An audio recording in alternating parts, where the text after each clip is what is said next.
जय इष्टदेव, जय माता दी, जय माँ उल्का। आज मैं दर्शकों आपका बहुत-बहुत आभार, आपका बहुत-बहुत धन्यवाद।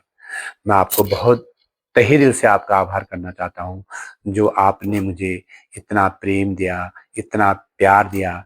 मैं आशा करता हूँ कि आगे को भी आप मुझे ऐसे ही प्यार, ऐसा ही प्रेम मुझे देंगे। तो मैं आज आपको ये बहुत दिनों बाद आपके साथ में जुड़ रहा हूँ, तो इसका भी एक कारण है। तो हमारे घर में जो हमारे बुजुर्ग मेरे जो ताऊजी थे, उनका स्वर्गवास हो गया था। इसी कारणवश आपको मैं वीडियो नहीं बना पा रहा था और आपको मैं दिखा नहीं पा रहा था ये वीडियो। जो नई-नई मैं आपको चीज़ें बता रहा था, जो नई जो भी हैं देव दरबार से लेके नज़र से लेके, टोटकों से लेके जो अब मैंने आपको बताया, वो मैं नहीं बता पा रहा था। तो इसके लिए मैं आपसे क्षमा चाहता हूँ। आज मैं आपको फिर से इस वीडियो के माध्यम के द्वारा मैं आज आपको कुछ नई बातें आपको बताऊँगा।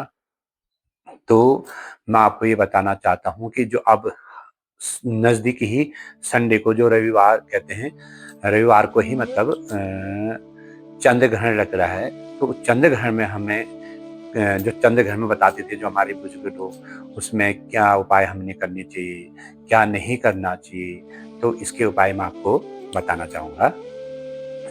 मेरी जो बुजुर्ग लोग थे, जो हमारी माँ, जो मेरी दादी, तो वो बताते थे, हम सुनते थे ना, आज चंद्र ग्रहण लाग्यो, सूर्य ग्रहण लाग्यो, तुम बिहार जन निकल, तुम इस जन कर, तुम ऐसा मत करो, वैसा मत करो, बताते तो हम डर जाते थे। जब छोटे थे तो हम सोचते थे अच्छा कुछ हो जाएगा। तो इसके बारे में बताना चाहूँगा कि जो गर्भवती जो महिलाएँ हैं, तो उनको ख़ासकर ये ध्यान रखना चाहिए कि जिस समय चंद्र ग्रहण सूतक काल शुरू होता है, चंद्र ग्रहण, तो उनको बाहर नहीं निकलना चाहिए। तो उनको अपने ही कमरे में बैठ के भगवान का नाम जप करना चाहिए और भगवान से प्रार्थना करना चाहिए कि हे भगवान, ये इस संसार में इस जो भी कहते हैं ना, अगर जिसमें किसी को जब कष्ट आ रहा, हम उसके घर में जब जाते हैं, तो उसको कष्ट में हम लोग जब जाते हैं तो उसका कष्ट तो दूर होता नहीं, मतलब थोड़ा आदमी को वहाँ एक दिलासा मिल जाती है कि अरे अब ये लोग आ गए हैं, तो थोड़ा उन लोगों को बातें इधर-उधर बातें करके दिल हल्का हो जाता है। इसी प्रकार जब भगवान को चंद्र ग्रहण, जब चंद्रमा को जब ग्रहण लगता है, तो उस समय हम भगवान का नाम जप करके, होम यज्ञ करके, जौ, तिल और घी से हम जब होम यज्ञ कर भगवान का नाम जाप कर रहे होते हैं, तो कष्ट थोड़ा-थोड़ा, धीरे-धीरे वो कष्ट दूर हो जाता है। तो इसी प्रकार चंद्र ग्रहण में नियम मैं आपको बताना चाहता हूँ। जो हमारे जो खाने का जो जब हम कोई भोजन अपने बनाए हो, जो हमारे जो पानी भरे हुए पानी के जो बर्तन हैं, तो उनमें हम क्या करें? तो इस बार रविवार को चंद्र ग्रहण पड़ा है, तो हम रविवार को तुलसी को हाथ नहीं लगाते हैं। ऐसा बोलते हैं कि तुलसी को हाथ रविवार के दिन नहीं लगाते हैं, ना ही इतवार को रविवार को जल चढ़ाना चाहिए। तो इस प्रकार तुलसी को हम पहले ही दिन तोड़ें शनिवार को। तो इस प्रकार जो तुलसी के पत्ते हैं, जो हमारे जो पानी के बर्तन हैं, जैसे हमारे पारंपरिक कुंड है, जो हमारी जो कुंड है कि जो दिनाली मतलब जो दूध और दही से जो बर्तन भरे रहते थे, उनके ऊपर भी हम तुलसी के पत्ते रख देते थे और जो पानी के जो बर्तन हैं, उनमें भी हम तुलसी के पत्ते रख देते थे। और जैसे खाने का जो भोजन हमने बनाया है, उनके ऊपर भी हम रख देते थे क्योंकि हम फिर बाद में उसको प्रयोग कर सकें। तो इस प्रकार हम तुलसी के पत्तों को पहले ही दिन तोड़ लें। और एक नियम हमारी जो मेरे जो माँ थी, जो मेरे दादा दादा जो मेरे बुजुर्ग जो दादाजी थे, वो लोग बताते थे, जो बुजुर्ग लोग हमारे होते थे कि जो दूबा घास कहते हैं, जो दूबा घास हमारे पास में दूबो कुनान, दूबा घास जो कहते हैं, उसको भी तोड़ के हम लोग रख सकते हैं कि तुलसी के पत्ते भी हो गए, दूबा घास हो गया, ये भी हम बर्तनों के ऊपर जो खाली बर्तन है, जैसे पानी के बर्तन हो गए, दूध के बर्तन हो गए, जो भरा हुआ मतलब जो बड़े-बड़े टैंक हैं, उनके ऊपर हम रख देते थे।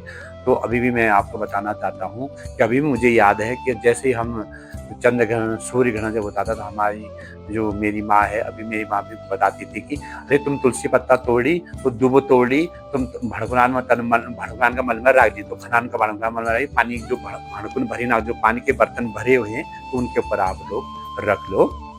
तो हम लोग ऐसा ही करते थे। इस बार भी आप लोग ऐसा ही करिए, भगवान का नाम जप करिए और भगवान का बिल्कुल जिस समय वो, और उस समय जिस समय चंद्र ग्रहण हो रहा है उसमें आप शंख ध्वनि बजाइए, घंट ध्वनि बजाइए और होम यज्ञ करिए। तो आप उस समय देवताओं का नाम जप करिए, तो उस समय आपको बहुत ही रिद्धि सिद्धि प्राप्त होगी। और ऐसा बताते थे कि जिस समय चंद्र ग्रहण लग रहा और लोग मंत्र भी उस समय लोग मंत्र भी सिद्ध कर लेते हैं। अगर हमने कोई गुरु ने हमें मंत्र दिया है और उस मंत्र को हम गुरु बताता है कि गुरु ने हमें बताया कि आप इतनी बार इस मंत्र को जाप करो तो वो मंत्र हमारे लिए सिद्ध हो जाएगा, वो मंत्र हमारे अमृत के समान हो जाएगा। हम किसी के ऊपर कोई भी बाधाएं हैं, किसी के ऊपर कोई कष्ट हैं, तो उस मंत्र को बोल के हम उसकी बाधा और कष्ट हमको हर सकते हैं। तो एक बात तो ये हो गई। और दूसरी बात, जिस समय चंद्र ग्रहण या सूर्य ग्रहण लग रहा होता है तो उस समय हम किसी को अगर मित्र बना ले, अगर बोल लें कि उस दौरान जैसे चंद्र ग्रहण लग गया और हमने किसी आदमी से या किसी से हमने ऐसा बोल दिया कि आज बटे ते मेरे दोस्त भे, ते मेरे मित्र भे, आज के बाद तू मेरा दोस्त हो, उसी दौरान तो उस समय वो मित्रता पक्की हो जाती है। ऐसा बताते हैं मेरी माँ और बुजुर्ग लोग भी कि चंद्र ग्रहण के समय, सूर्य ग्रहण के समय, जब ग्रहण के समय सूतक काल ग्रहण में किसी को हम मित्र बनाए तो मित्रता पक्की हो जाती है और टूटती नहीं है। तो मैं इसी बारे में आपको एक कहानी सुनाना चाहता हूँ कि बहुत पहले की बात है। एक महिला जिसमें सूर्य ग्रहण लग रहा, सूर्य ग्रहण कहते हैं ना, जिसमें सूर्य ग्रहण लगा हुआ था, वो महिला उसमें घास काटने गई हुई थी। तो वो घास काटने हुई गई थी तो उसको पता नहीं था कि अभी सूर्य ग्रहण लग गया है। तो जैसे ही सूर्य ग्रहण लगा तो उसने, जो हमारे पहाड़ भाषा में सिन्न कुनान, कंडाली कहते हैं, बिच्छू घास कहते हैं, उससे कहा कि आ बटे ते मेरे भाई भये, आज बटे ते मेरे भाई भये, ते मैं तैस न काटूं। तो ये जैसे ही उस समय उसने जो शब्द बोला तो उसी समय ग्रहण का लगना और उसके मुंह से बोलना, ये चीजें वो उसका भाई पक्का बन गया। उसकी मित्रता उसके पुराने मित्र भाई बन गए, मित्रराम हो गया, बटे मित्रयाल हो गए, मित्र भाई मित्रयाम हो गया कुन ब्याह, तो मित्रता हो गई उस दौरान। तो ऐसे ही साल बीतते गए। तो उस दौरान क्या हुआ कि वो महिला भूल गई कि मैंने, जो हमारे पहाड़ी भाषा में सिन्नो कुनान, तो जो बिच्छू घास है, जो कंडाली, मैंने उसको अपना भाई बनाया था। उसने भूलवश, अज्ञानवश उसने वो बिच्छू घास काट दिया, क्योंकि घास काटने गई थी, उसने बिच्छू घास काट दिया। आदमी होता है कि आदमी भूल जाता है कि ये चीजें हमने किसी कोई बात कही थी। इसी दौरान जैसे ही उसने बिच्छू घास काटा तो उसके वहां से आवाज आई, तूने मुझे अपना भाई बनाया था, आज तूने मुझे ही काट दिया है। तो उसी समय उस महिला को बहुत पछतावा होता, उसी समय उसके शरीर में कोढ़ उत्पन्न हो जाता, वो रोने लगती। फिर क्या होता, कहते हैं कि चोरी है पहला दिन पछतान बटे, फिर क्यों होता, आदमी में हाथ बटे जब कोई चीज मुझ गयो, आदमी में या तब की जेल, अब तुमसे जवान दे रहे, अपन जवान दे रहे, और कैसा तुमने मित्र बना रहे, किसी को तुमने मित्र बनाया हो, उसके कभी भी आदमी धोखा नहीं देना चाहिए और विश्वासघात नहीं करना चाहिए। तो उस महिला बहुत रोई। फिर क्या होता रोने से, तो उसके अंदर कोढ़ उत्पन्न हो गया।